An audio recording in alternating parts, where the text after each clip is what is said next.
Today we're at the Italian Parliament shooting an interview with a member of Parliament. Of course, things in Italy are always a bit difficult. Not everything works as smoothly as you'd think. We got here very early, 8 a.m. to prepare everything, but there were some delays in the entrance to the Parliament, as is often the case. But now we're in the location, we're setting up quickly so we can start rolling.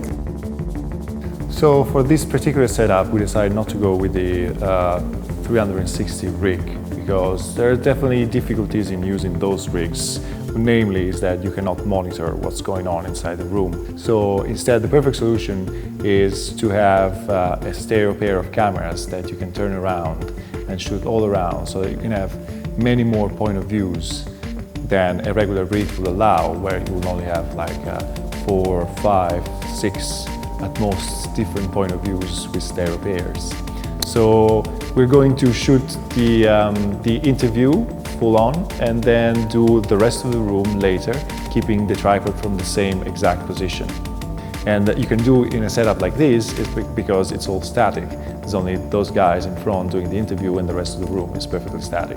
The thing that classically happens is that someone will trip on the tripod and will move the position of the rig, and then the entire thing will be invalidated. It's the first time we've done this on an actual shoot, so it's going to be interesting to see how it comes out. We've tested it yesterday and it went well, so let's see.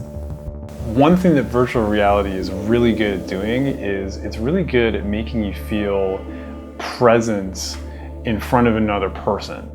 So, an interview suddenly becomes something a lot more intimate than it would in a regular film. A really key element of that is eye contact, and it's something that, we think a lot about when we're making documentaries here, is when to use eye contact and how eye contact can really enable that deeper connection, and it really does.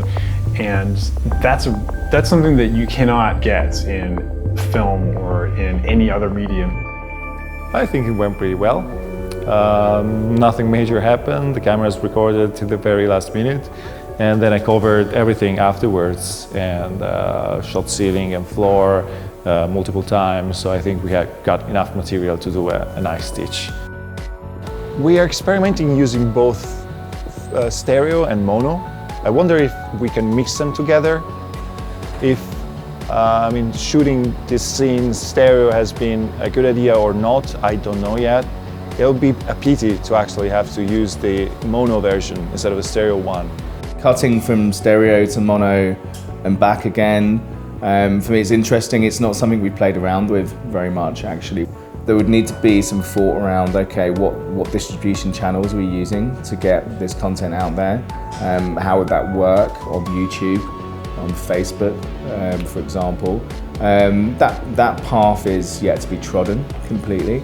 I will reserve judgment until I see some footage. We're not measuring ourselves against the big production, the big studios, but at the same time we want to create something that holds up well.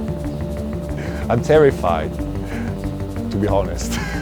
It's all experimental, so we can say we tried. No one told us what we could do and we couldn't do.